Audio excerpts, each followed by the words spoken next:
ನಮಸ್ಕಾರ ಸ್ನೇಹಿತರೆ. ಇಂದು ಬೆಳಗಿನ ಉಪಗ್ರಹ ಚಿತ್ರಗಳನ್ನು ಗಮನಿಸಿದರೆ ಉತ್ತರ ಕರ್ನಾಟಕದ ರೈತರಿಗೆ ಆಶಾದಾಯಕ ಬೆಳವಣಿಗೆಗಳು ಕಾಣಿಸುತ್ತಿವೆ.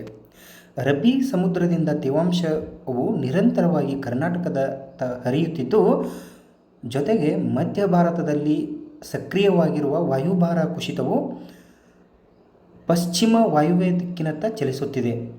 ಇದರ ಪರಿಣಾಮ ಅದರ ತೇವಾಂಶದ ಟ್ರಫ್ ಮಹಾರಾಷ್ಟ್ರದ ಮೂಲಕ ಉತ್ತರ ಕರ್ನಾಟಕದವರೆಗೂ ವಿಸ್ತರಿಸಿದೆ. ಈ ವ್ಯವಸ್ಥೆಯಿಂದ ಮಾನ್ಸೂನ್ ಮತ್ತೆ ಚುರುಕಾಗುವ ಲಕ್ಷಣಗಳು ಸ್ಪಷ್ಟವಾಗಿ ಗೋಚರಿಸುತ್ತಿವೆ.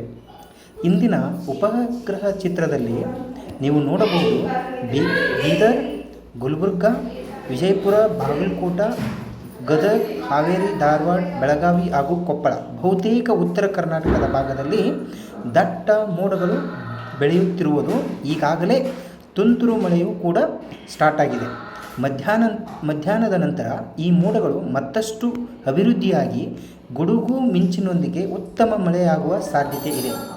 ಆದರೆ ಕೆಲವು ವಾರಗಳಿಂದ ಮಳೆಯ ನಿರೀಕ್ಷೆಯಲ್ಲಿದ್ದ ನಿಮ್ಮ ಜಮೀನುಗಳು ಮುಂದಿನ 24 ಗಂಟೆಗಳು ಮಹತ್ವದ ಆಗಿರಬಹುದು. ಎಲ್ಲೆಡೆ ಒಂದೇ ರೀತಿಯ ಮಳೆ ಬೀಳುತ್ತದೆ ಎಂದು ಹೇಳಲು ಸಾಧ್ಯವಿಲ್ಲ. ಆದರೆ ಉತ್ತರ ಕರ್ನಾಟಕದ ಹಲವೆಡೆ ವ್ಯಾಪಕವಾಗಿ ಮಧ್ಯದಿಂದ ಭಾರೀ ಮಳೆ ಸಾಧ್ಯತೆ ಇದೆ.